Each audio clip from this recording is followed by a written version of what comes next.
Assalamualaikum warahmatullahi wabarakatuh.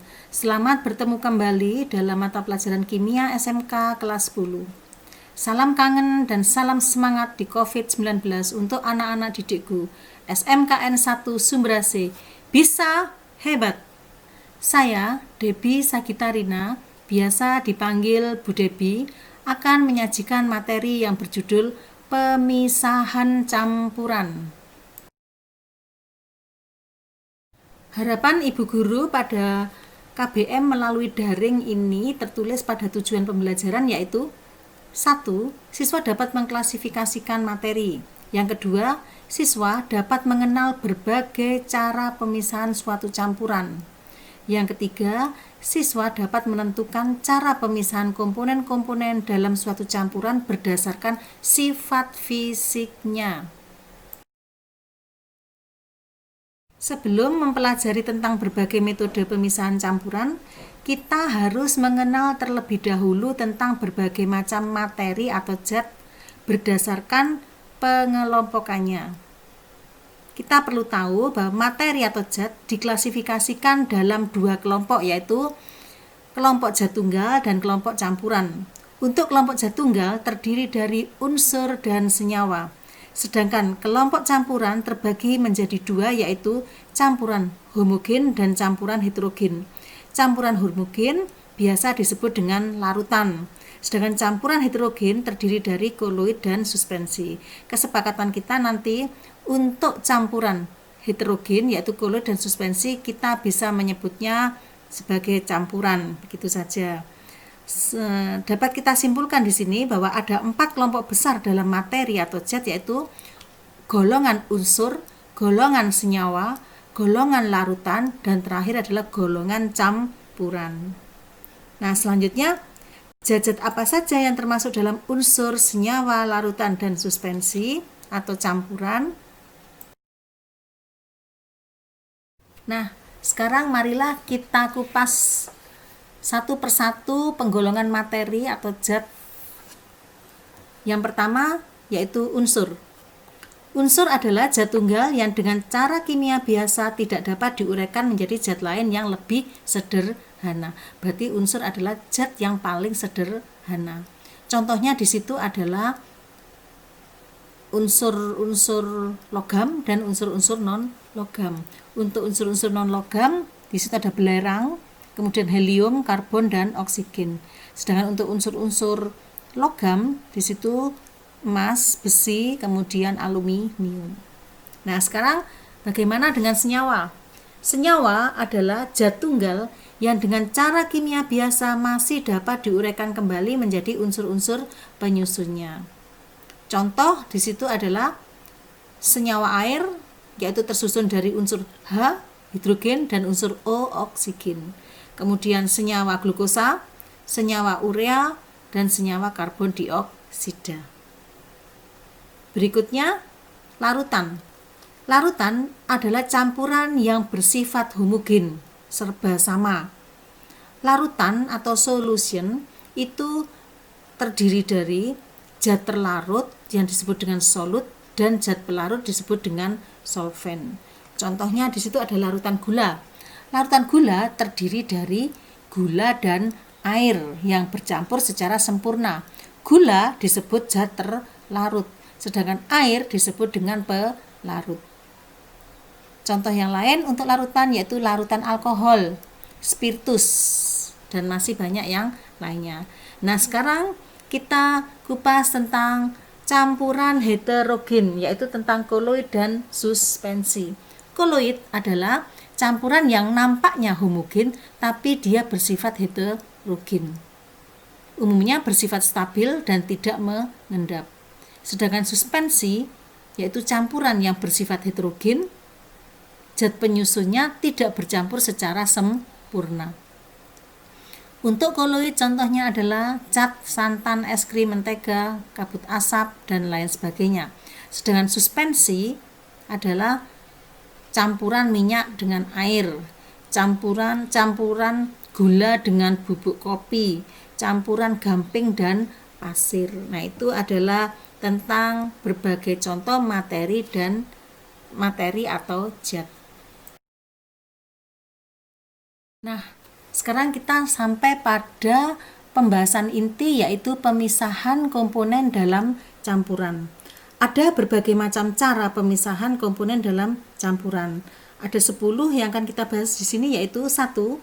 Filtrasi atau penyaringan, 2. Dekantasi, 3. Evaporasi atau penguapan, 4. Sentrifugasi atau pemusingan, 5. Ekstraksi atau penyaringan, 6. Destilasi atau penyulingan, 7. Kromatografi, 8. Corong pisah, 9. Kristalisasi, dan 10. Sublimasi. Adapun dasar yang digunakan dalam pemisahan campuran adalah perbedaan sifat fisik. Metode pemisahan komponen dalam campuran yang pertama kita bahas yaitu filtrasi atau penyaringan. Dasar yang digunakan dalam proses filtrasi adalah perbedaan ukuran partikel. Filtrasi adalah metode pemisahan yang digunakan untuk memisahkan antara cairan dan padatan yang tidak larut dengan menggunakan penyaring atau saringan atau filter berpori atau biasa disebut dengan kertas saring, ya. Hasil dari penyaringan disebut filtrat dan zat yang tertinggal di penyaring disebut dengan residu atau sisa, ya. Contoh yang pertama, pemisahan daun teh dari wedang teh. Contoh kedua, penjernihan air sungai yang keruh. Contoh yang ketiga, penyerapan air hujan oleh lapisan tanah. Nah, sekarang kita lihat gambar 1 dan gambar 2. Itu sebenarnya sama, ya. Kita lihat di situ. Itu bisa dilakukan untuk percobaan, misalnya pemisahan serbuk teh dari wedang teh, ya. Ada gambar di situ tabung reaksi. Di atasnya dikasih corong kaca, kemudian di atas corong kaca itu dikasih kertas saring. Kemudian kita saring atau kita tuang wedang teh yang masih bercampur dengan serbuk teh itu, kita tuang, maka terpisahlah antara wedang teh yang sudah jernih dengan serbuk tehnya. Wedang teh yang sudah jernih, ya, itu ada di bawah disebut dengan filtrat. Jadi ada di tabung reaksi itu disebut dengan filtrat. Sedangkan serbuk teh yang ada di atas kertas saring itu disebut dengan residu.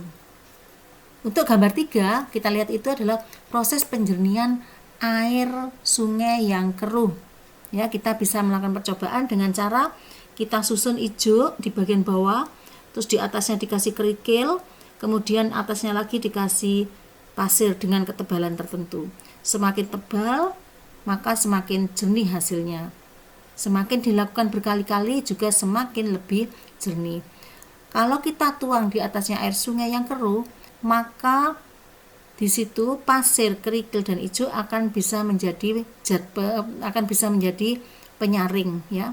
Hasilnya nanti disebut dengan filtrat, akan jatuh ke bawah, ya. Sedangkan yang terjebak di atas pasir adalah residu. Metode yang kedua yaitu metode dekantasi. Dasar yang digunakan adalah perbedaan wujud. Dekantasi atau dekantir adalah pemisahan campuran yang penyusunnya terdiri dari padatan dan cairan dengan cara menuangkan cairan ke wadah lain secara perlahan-lahan agar padatan terpisah dari cairan. Biasanya dibantu dengan alat pengaduk. Hasilnya adalah cairan berada di tempat yang baru, sedangkan padatan tertinggal di wadah semula. Namun hasil pemisahannya tidak sempurna. Ada cairan yang masih tersisa dalam wadah semula, atau sebaliknya, ada padatan yang ikut masuk dalam wadah yang baru. Kita bisa lihat caranya pada gambar 1 tersebut, ya. Contoh, pemisahan air dari pasir yang semula bercampur.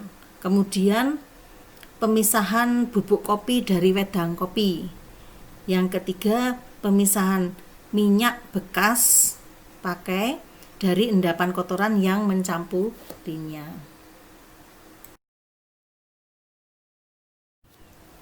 Metode yang ketiga yang akan kita bahas yaitu evaporasi atau penguapan. Dasar yang digunakan adalah pelarut mudah menguap atau titik didih pelarut lebih rendah daripada titik didih zat padat terlarutnya. Evaporasi adalah metode pemisahan zat padat dari suatu larutan dengan cara menguapkan pelarutnya melalui proses pemanasan. Hasilnya adalah padatan zat terlarut yang ditinggalkan menguap oleh pelarutnya. Nah, contohnya adalah pembuatan garam dari air laut di pantai. Kita lihat di situ pada gambar 1, ya. Sinar matahari dengan suhunya yang panas itu akan menguapkan air pada air laut sehingga yang tertinggal nanti adalah garamnya. Ya. Kemudian contoh yang kedua pada gambar 2 yaitu pemisahan kristal garam dari pelarut air dalam larutan garam. Jadi di situ percobaannya adalah kita sediakan pemanas, ya, kemudian beker gelas atau gelas kimia, kemudian di dalam gelas kimia kita letakkan larutan garam, ya, kemudian dimasukkan ke dalamnya termometer sebagai pengatur suhu, ya. Nah di situ air garam atau larutan garam dipanaskan. Lama-lama yang terjadi adalah proses penguapan air, ya. Kemudian air yang terus-menerus menguap karena suhu yang terus meningkat, maka yang tertinggal adalah kristal garam. Nah itu, ya. Jadi bisa kita simpulkan di situ bahwa tahapan proses evaporasi atau penguapan di sini adalah yang pertama larutan dipanaskan. Yang terjadi selanjutnya adalah pelarut akan menguap. Setelah pelarut menguap semuanya, maka yang tertinggal adalah zat terlarut diperoleh kembali dalam bentuk kristal atau padatan. Metode yang keempat adalah metode sentrifugasi atau pemusingan. Dasar yang digunakan adalah gaya sentrifugasi yang terjadi dan gaya gravitasi. Sentrifugasi adalah pemisahan campuran zat padat dengan zat padat atau zat cair dengan zat padat yang salah satu komponennya berukuran sangat halus dengan cara pemutaran yang sangat cepat. Sentrifugasi adalah metode untuk mempercepat proses pengendapan dengan memberikan gaya sentrifugasi pada partikel-partikelnya. Sentrifugasi ini biasanya dilakukan jika cara filtrasi tidak bisa dilakukan. Contoh, pemisahan sel-sel darah merah dari plasma darah. Dengan menggunakan alat pemusing, sel-sel darah merah akan terkumpul di dasar tabung, sedangkan cairan plasma yang berwarna kuning akan memisahkan diri berada di permukaan. Contoh yang kedua, pemisahan beras dari kulitnya pada gabah padi yang sudah kering di seleb.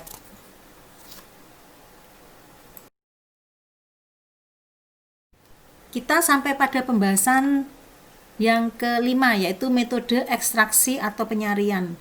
Dasar yang digunakan adalah perbedaan kelarutan zat terlarut di dalam pelarut yang berbeda. Ekstraksi adalah cara pemisahan suatu zat dari pencampurnya atau dari campurannya dengan melarutkan zat itu pada pelarut yang sesuai. Biasanya air dan yang lainnya adalah pelarut organik. Senyawa-senyawa aktif yang dapat diekstraksi itu contohnya adalah senyawa-senyawa aromatik, minyak atsiri, dan ester. Hasil dari ekstraksi disebut dengan ekstrak atau sari. Nah, biasanya dari tumbuhan. Contoh, pembuatan minyak atsiri, minyak mawar, minyak zaitun, minyak cendana, minyak serai, minyak tawon, minyak telon, minyak kayu putih, dan lain sebagainya. Di situ ada dua gambar ya. Gambar 1 itu adalah alat untuk proses ekstraksi di laboratorium. Sedangkan gambar 2 itu adalah hasil ekstraksi yang disebut dengan ekstrak atau sari. Metode yang keenam yaitu destilasi atau penyulingan. Dasar yang digunakan yaitu perbedaan titik didih cairan pada suhu dan tekanan tertentu. Dalam destilasi, campuran cairan dipanaskan di dalam wadah botol atau labu destilasi ya di gambar itu, cairan dengan titik didih yang lebih rendah akan menguap terlebih dahulu dan akan terkondensasi, yaitu berubah kembali menjadi cair, kemudian terkumpul dalam suatu wadah penampungan. Cairan dengan titik didih yang lebih tinggi akan tertinggal dalam wadah botol. Pada destilasi bertingkat, memisahkan cairan satu demi satu selama mendidih.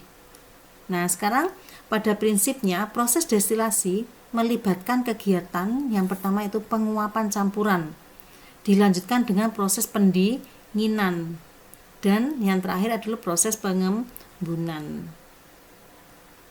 Ya, hasil dari proses destilasi yaitu disebut dengan destilat. Contohnya di situ, satu, pemisahan air dari larutan teh.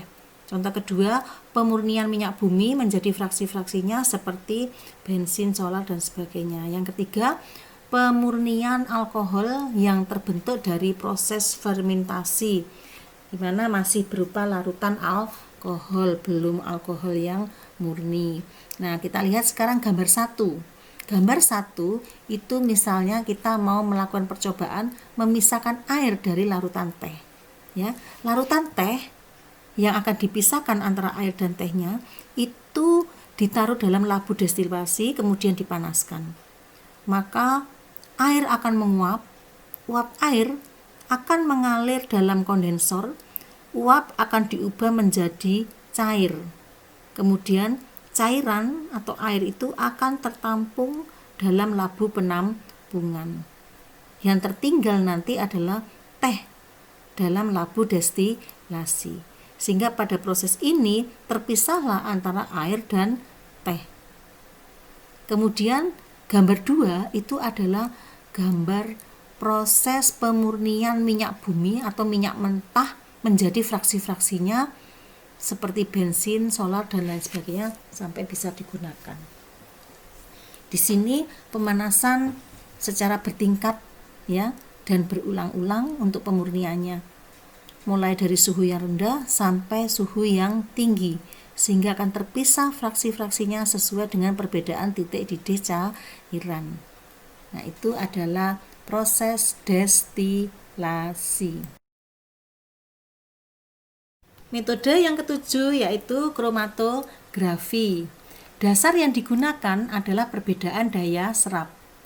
Kromatografi adalah memisahkan campuran berdasarkan perbedaan daya serap komponen terhadap medium tertentu. Suatu zat yang lebih dulu larut dalam pelarut serta kurang terabsorpsi pada kertas, kemudian akan bergerak lebih cepat. Nah, contohnya di sini pada gambar itu ya, memisahkan zat warna dalam tinta. Jadi tinta atau spidol kita torehkan pada kertas saring ya, satu titik gitu aja, bisa warna hitam, merah, coklat, kuning, dan lain sebagainya. Kemudian kertas itu kita masukkan ke dalam suatu gelas kimia ya, tapi tidak sepenuhnya dimasukkan, yang dimasukkan separuh. Sedangkan yang dikasih titik tinta itu diletakkan di atas air, jadi tidak sampai masuk ke dalam air. Maka yang terjadi nanti terjadi proses peresapan ya. Jadi air itu akan meresap ke dalam kertas sampai naik ke atas terus, kemudian di situ akan menguraikan titik tinta atau titik spidol tersebut ya, dengan warna-warna tertentu. Nanti kita akan tahu ternyata warna hitam itu sebenarnya bukan asli hitam tapi campuran dari berbagai warna. Demikian juga dengan warna hijau, itu campuran dari warna apa dengan apa, seperti itu. Warna merah juga demikian ya. Nah, itu untuk proses kromatografi. Contoh kedua di situ menguji bahan pewarna yang digunakan untuk makanan. Apakah makanan itu aman dikonsumsi atau tidak? Karena kita tahu bahan pewarna itu ada pewarna makanan, ada pewarna industri ya. Kemudian yang ketiga, contohnya menguji tinta yang digunakan untuk memalsukan dokumen seperti cek, giro, dan juga surat berharga. Yang keempat, mengetahui kandungan nikotin dalam darah manusia. Contoh yang kelima, mengetahui kandungan narkotika dan obat-obatan terlarang dalam tubuh melalui tes darah dan urin. Kemudian yang terakhir, kromatografi bisa digunakan untuk mengetahui pestisida yang ada pada buah dan juga sayuran agar tidak melewati batas aman konsumsi. Metode yang kedelapan yaitu metode menggunakan corong pisah. Ya. Dasar yang digunakan adalah perbedaan berat jenis. Campuran dua jenis zat cair yang tidak saling melarutkan dapat dipisahkan dengan corong pisah. Lalu didiamkan selama beberapa saat sampai membentuk dua lapisan yang terpisah.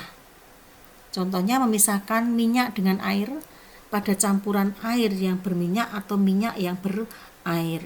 Nah, kita lihat pada gambar 1. Di situ kita masukkan campuran air dengan minyak, kita biarkan beberapa saat ya. Kemudian gambar 2, corong pisah yang sudah berisi campuran minyak dengan air itu kita letakkan dalam posisi vertikal di atas gelas kimia atau beker gelas ya. Kemudian setelah terpisah, kita yakin kedua lautan tersebut terpisah, posisi minyak berada di atas dan air di bawah karena memang berat jenis air lebih tinggi daripada berat jenis minyak, maka keran pada corong pisah itu bisa kita buka sedikit demi sedikit sampai air itu keluar dan yang tertinggal di dalam corong pisah adalah minyak. Maka bisa kita lihat di situ bahwa minyak dan air sudah terpisah dalam wadah yang berbeda. Nah itu ya.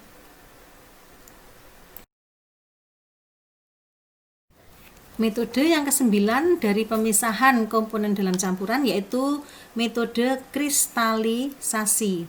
Dasar yang digunakan adalah perbedaan tingkat kelarutan dan titik beku dari masing-masing komponen penyusun campuran. Kristalisasi adalah pemisahan campuran dengan cara mengkristalkan atau mengendapkan zat terlarut dalam larutan yang awalnya berupa cairan. Biasanya proses kristalisasi ini menggunakan suhu rendah agar cairannya bisa mengendap.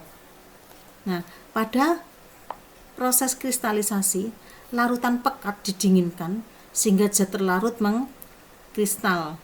Pengkristalan terjadi karena kelarutan berkurang pada saat suhu diturunkan. Contohnya di situ adalah pembuatan kristal belerang dalam industri belerang. Yang kedua, memisahkan gula tebu dari air tebu. Nah, di sebelah kanan atas itu ada tahapan pembentukan kristal dengan cara pendinginan. Yang pertama adalah larutan didinginkan. Ya, larutan yang sudah pekat itu didinginkan, maka yang terjadi adalah zat terlarut akan membeku. Kalau zat terlarut sudah membeku, maka zat terlarut itu akan bisa kita peroleh dalam bentuk kristal. Nah, gambar di bawah itu adalah gambar kristal ya. Metode yang ke-10 yaitu metode yang terakhir adalah sublimasi. Dasar yang digunakan adalah perubahan wujud zat. Bisa tidaknya komponen-komponen itu menyublim. Yang kedua, metode sublimasi adalah mengubah zat padat menjadi uap melalui pemanasan. Lalu uap berubah kembali menjadi padat bila didinginkan. Cara ini digunakan untuk memisahkan campuran yang salah satu komponennya dapat menyublim, sedangkan yang lainnya tidak dapat menyublim atau memurnikan zat-zat yang dapat menyublim. Contoh di sini adalah pemisahan iodin dari campuran pasir dengan iodin. Contoh kedua, memisahkan kapur barus dari campuran pasir dan kapur barus. Contoh yang lain yaitu memisahkan kapur barus murni dari kapur barus yang diberi warna, misalnya kapur barus berwarna biru. Nah, itu ya. Pada gambar Ini bisa dilakukan di laboratorium ya dengan percobaan. Beker gelas atau gelas kimia itu kita isi dengan kapur barus warna biru misalnya, atau kapur barus yang sudah bercampur dengan pasir. Kemudian di bawah itu dikasih pemanas ya. Kita panaskan sampai kapur barus itu akan berubah wujud dari padat menjadi uap.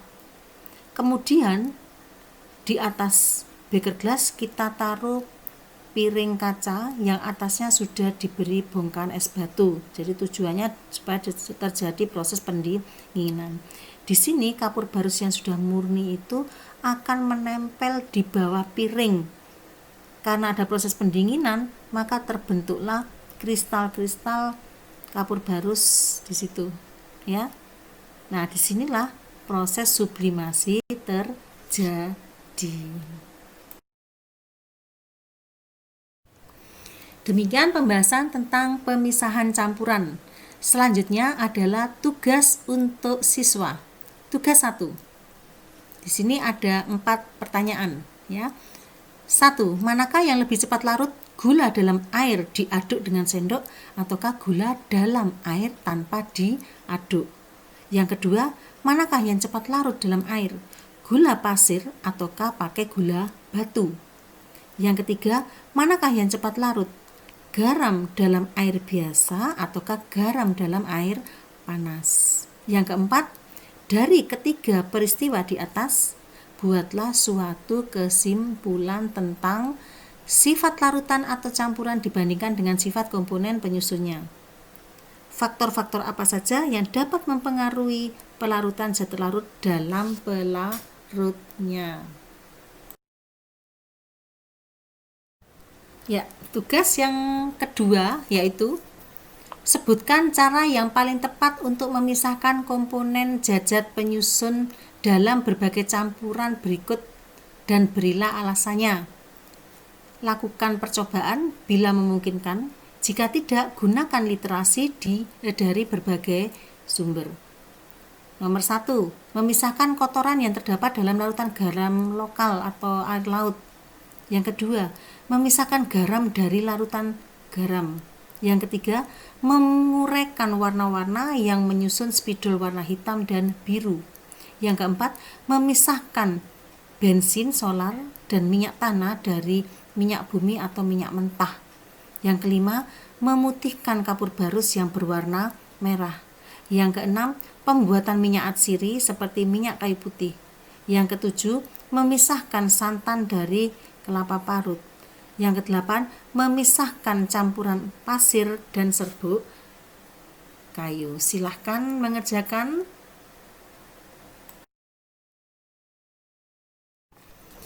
Demikianlah pembahasan tentang pemisahan campuran.